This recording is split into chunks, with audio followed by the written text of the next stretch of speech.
ભરૂચના મમ્મદપુરા વિસ્તારમાં નિર્માણ પામનાર ઓવરબ્રિજના પગલે ધારાસભ્ય સહિત પાલિકા ટીમ સ્થળે મુલાકાત લીધી હતી. ટ્રાફિકની સ્થિતિ હળવી થાય તે માટેના આયોજન અંગે ચર્ચા વિચારણા કરી હતી. ભરૂચના મમ્મદપુરા વિસ્તારમાં નિર્માણ પામનાર ઓવરબ્રિજના પગલે ધારાસભ્ય, પાલિકા પ્રમુખ સહિત પાલિકા સભ્યોએ અધિકારીઓને સાથે રાખી સ્થળ વિઝિટ કરી સુચાર આયોજનની વિચારણા કરી જરૂરી સૂચનો મેળવ્યા હતા. ભરૂચના પશ્ચિમ વિસ્તારમાં આવેલ સેન્ટ ઝેવિયર્સ સ્કૂલ પાસેથી નિર્માણ પામનાર ઓવરબ્રિજના કારણે આ વિસ્તારમાં ઊભી થનાર ટ્રાફિક જામની સમસ્યા હળવી થાય તેવા આશય સાથે ધારાસભ્ય રમેશભાઈ મિસ્ત્રી, પાલિકા પ્રમુખ વિભૂતિબા યાદવ સહિત પાલિકા સભ્યોએ વીજ કંપની સહિત સંલગ્ન વિભાગના અધિકારીઓ સાથે સ્થળ મુલાકાત લઈ સર્વે કામગીરી હાથ ધરી હતી, જેમાં આ વિસ્તારમાંથી સર્જાતી ટ્રાફિક જામની સમસ્યા હળવી થાય તે માટે આ રોડ પરના વીજ પોલ હટાવવા સાથે કેટલીક ખાનગી મિલકતો પાલિકા દ્વારા હસ્તગત કરવા અંગેની ચર્ચા કરવા સાથે તે માટેના આયોજનની વિચારણા કરવામાં આવી હતી. આ સ્થળ મુલાકાતમાં ધારાસભ્ય રમેશભાઈ મિસ્ત્રી, પાલિકા પ્રમુખ વિભૂતિબા યાદવ, કારોબારી ચેરમેન હેમેન્દ્ર પ્રજાપતિ, વિપક્ષ નેતા શમશાદ અલી સૈયદ, દંડક હેમેન્દ્ર કોઠીવાલા, સભ્યો સલીમ અમદાવાદી, ઇબ્રાહીમ કલકલ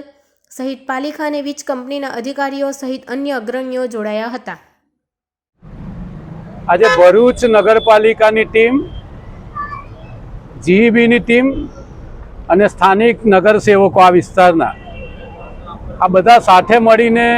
મમ્મદપુરાથી જૂના ધેડાવ સુધીનો જે માર્ગ છે, જે નવો બ્રિજ ભવિષ્યમાં બનવાનો છે, સરકારે મંજૂર કરેલો છે, એ પહેલાં આ રસ્તાને અત્યારની જે ટ્રાફિકની પરિસ્થિતિ છે એમાં ટ્રાફિકને હળવો કરવા માટે એનું વ્યવસ્થિત નિયમન થાય એટલા માટે આ આખા રૂટનું અમે બધા લોકોએ જાતે સર્વે કર્યું છે. જીઈબીના અધિકારીઓ જે રોડ ઉપરના પોલ છે જેને શિફ્ટ કરવાથી હજી વધારે સ્પેસ ખુલ્લો મળી શકે એમ છે, કેટલીક પ્રાઇવેટ પ્રોપર્ટીઓ છે જે નગરપાલિકાને આપવામાં આવે તો હજુ આ માર્ગ વધારે પહોળો થઈ શકે એવો છે. આ બધી સંભાવનાઓને લઈને આ વિસ્તારના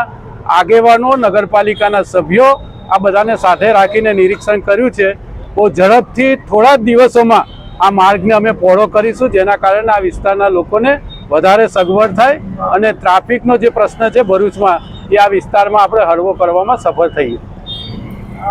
ભરૂચ શહેરના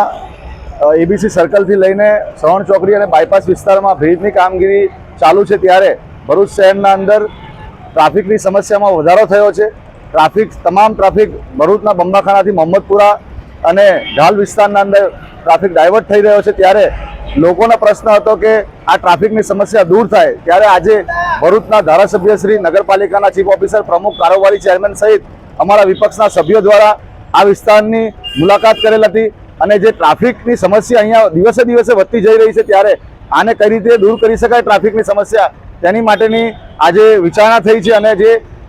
આ રસ્તા પરનો જે માર્ગ છે, માર્ગના અંદર જે કહી શકાય કે આસપાસનો રસ્તો છે તેને પહોળો કરવાની કામગીરી ધારાસભ્યશ્રીએ અને નગરપાલિકાએ આજે કીધું છે કે અમને બાંહેધરી આપેલી છે કે થોડા સમયના અંદર આ રસ્તાની પહોળો કરવાની કામગીરી શરૂ થશે અને આ ટ્રાફિકની સમસ્યામાંથી લોકોને દૂર કરવામાં આવશે. એની સાથે સાથે આજે અમે ધારાસભ્યશ્રીને એ પણ રજૂઆત કરેલી છે કે આજે ભરૂચ શહેરના અંદર સવર્ણ ચોકડીનું ટ્રાફિક અને કહી શકાય કે જે એક્સપ્રેસ વે ચાલુ થયા પછી જે વાહનો અહીંયાથી ઘણા બધા જઈ રહ્યા છે, ત્યારે રાત્રે મોડે સુધી અહીંયા ટ્રાફિક જામ થઈ જાય છે સવારથી. આવનારા દિવસોના અંદર જ્યારે રમઝાન માસ છે અને એની સાથે સાથે બોર્ડની એક્ઝામ પણ શરૂ થઈ રહી છે, ત્યારે વિદ્યાર્થીઓને આ ટ્રાફિકની સમસ્યા ના નડે તેથી વહેલી તકે આ કામગીરી શરૂ થાય અને રસ્તો પહોળો થાય અને ટ્રાફિકની સમસ્યામાંથી આ વિસ્તાર કહી શકાય કે દૂર થાય તેવી અમને આશા છે.